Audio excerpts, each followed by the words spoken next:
Hello and welcome to a Talmud Israeli production. Today we'll review the highlights of this week's course of Daf Yomi study, Masechet Sotah, pages 39 through 45, Lametet through Memhei. Lametet. Kol kohen shelo natal yadav, lo yisad kapav, shene'emar asu yadechem kodesh u'barchu et Hashem. Any kohen who did not first wash his hands should not then ascend the bima, or for that matter, in the temple days, ascend the rostrum in the temple, the duchan, and offer the priestly benediction. As it says, Suyidechem Kodesh, lift up your hands and bless the Almighty. So you have to lift up your hands in Kodesh, in sanctity, meaning they were washed, and then you can bless Hashem. So this idea of first you have to wash your hands and then you can do the bracha is maintained to this very day in the synagogues. The Leviim go outside with the Kohanim. The Leviim wash the Kohanim, the hands of the Kohanim return in and do the blessing. The relevance of this halacha of if you didn't wash your hands you shouldn't go up is if a person was davening and they were running a little late and their Shmona Esrei was going long, and everybody else had gone out, all other Kohanim, to go wash the hands. The Levim went with them. They all came back, and now we're 2 seconds before the priestly blessing is about to be recited, and this last Kohen, who was a little bit slow, he wants to run up there, but he didn't wash his hands. He shouldn't go because he didn't wash his hands. Mem 40. Amar Rabbi Yitzchak, L'olam te'emas hatzibur alecha, sharei kohanim paneim klapei ha'am, v'orchem klapei shechina.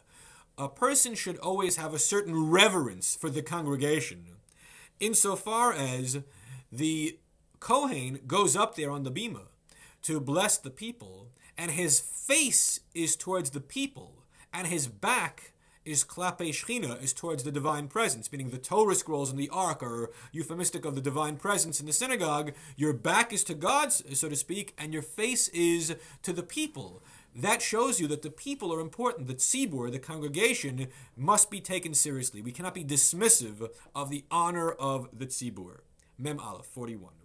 In medalgin minavi lenavi. So the rule is, after the reading of the Torah, we say the haftarah. We say the haftarah on Shabbat, in the mornings, on Yom Tov, on Tanit Tzibur, and we take them from the Nevi'im, from the books of the prophets. Well, sometimes the haftarah is not in from one section of the Nevi'im, beginning and end, and put the book away. Rather, there are multiple sections in one haftarah from disparate parts of the books of the Nevi'im. So what are the rules about skipping from one part of the Nevi'im to the other? So the halacha here is, Ein medagin lenavi lenavi. You're not allowed to skip from one book of the prophets to another, because they were different scrolls. Uvanavi shel shneimasar medagin. However, in the 12 minor prophets, the Treyasar, you're allowed to skip. Why? Because they were in one scroll. They were all lumped together in one parchment. So, however, what you're not allowed to do, even within the 12 prophets, is to go from the end of the book back to the beginning of the book. Why? Because it's an undue burden upon the congregation for them to watch as you roll the scroll back towards the beginning. Mem bet. Arba kitot ein mekabel pnei hashchina. 4 categories of people will not receive the experience of divine presence. So everyone wants to have mekabel pnei hashchina, to have a relationship with God, and for the Talmud to say, well, 4 categories of people are not going to have that, this is a way of saying you don't want to be one of those 4 categories. This is a warning, a threat to behave yourself and not fall into one of these groups. First group, katleitzim, the group of the scoffers, those who make a mockery out of things, the late sanim. It's not good. It's not a Jewish way to make a mockery out of serious things. Katachanifim, the group of flatterers, flattery of people who don't deserve it, to say nice things in an insincere fashion, to curry favor with big shots, that's a big no-no. Kat shikarim, those who are habitual liars, inveterate liars, that's no good. Kat misapri lashon hara, and those who speak ill of others, misapri lashon hara. The lashon hara is one of the terrible sins that we're all guilty of at one point or another, because it's very tempting and seems benign, but is actually a disaster. Mem gimel. Met tofes arba amot l'kriyat shema.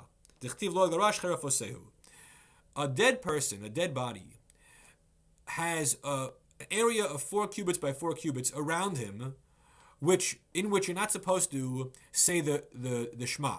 Why? Because if you were to say the Shema in the vicinity of a dead person, you're guilty of mocking the dead person and mocking God. Because this person, who was once alive and would have wanted to still be alive and have the ability to do mitzvot, do God's commandments is dead and no longer can. And you who are still alive and are doing the mitzvot of the Kriyat Shema in his presence, you're essentially pointing a finger and saying, aha, I can do it, but you can't. It's a disgraceful thing. And so therefore, liturgical commandments are not done in close proximity to the deceased. Mem Daled. Tanu Rabban, we learned in a Braita. Asher Bana, Asher Nata, Asher Eras. There are three categories of people who are exempt from going to war.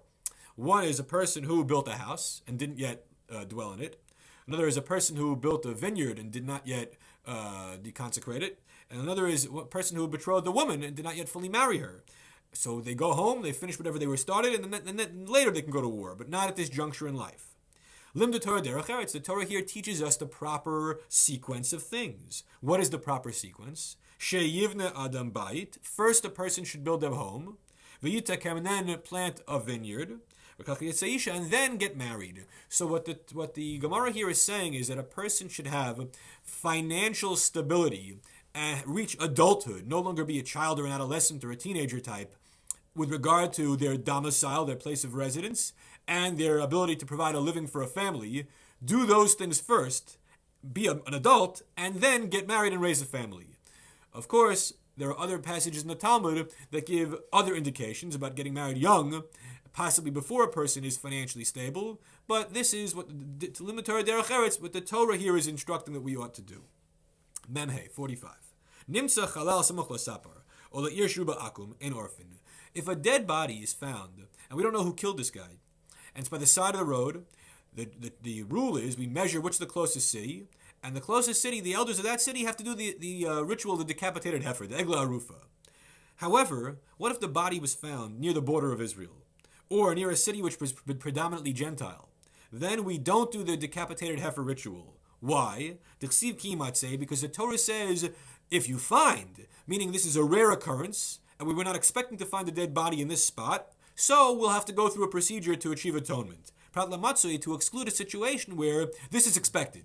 That in border areas, there are always cross-border raids and people are getting killed, or Jews go near a city which is predominantly heathen, there's likely to be some kind of murder taking place. So where we anticipate bloodshed and the loss of life, we're not going to do a decapitated heifer egla rufa ritual. Everyone have a great week.